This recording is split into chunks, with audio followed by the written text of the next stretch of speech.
Pagdating doon, sinabi ng Cube na magaling ang kanyang nagiging pag-unlad para sa isang baguhan kaya't natuwa si Wang, ngunit bigla siyang nakaramdam ng matinding sakit sa kanyang dibdib at nawalan ng malay.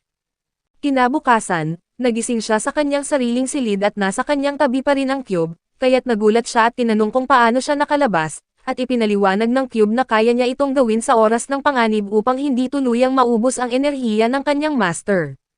Natuwa si Wang at nagpasya na alamin pa ang tungkol sa Cube na nagbigay sa kanya ng kapangyarihan, at nagsaliksik siya sa internet ngunit wala siyang nakitang impormasyon tungkol sa Super Cube o sa Ultimate Universe System.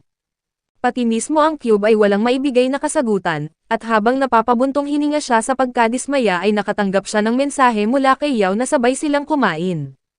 Sa kabila ng matinding tuwa ni Wang ay agad niyang naalala si Jun at ang mga tauhan nito, at nangako siya na hindi na niya hahayaan na muli silang apihin ni Yao, kaya tinanong niya ang Cube kung may paraan pa ba para mas lalo siyang lumakas at hindi madaling himatayin kapag ginagamit niya ang kapangyarihan nito.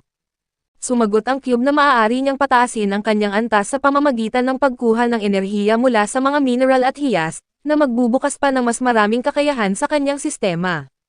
Laking tuwa ni Wang sa kanyang narinig, ngunit dahil wala siyang pera, tinanong niya kung maaari bang gamitin ang mga ordinaryong bato sa kalsada dahil mineral din ang mga ito.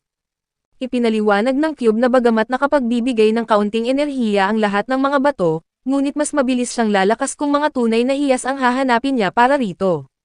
Sa ilang sandali ay sinimulan ng Cube ang pag-scan sa kanilang bahay, at nabanggit ang isang kristal sa kanilang aparador at ang singsing na gawa sa sintetikong diamante ng kanyang ina, ngunit agad niya itong tinanggihan dahil lubos itong pinahahalagahan ng kanyang mga magulang.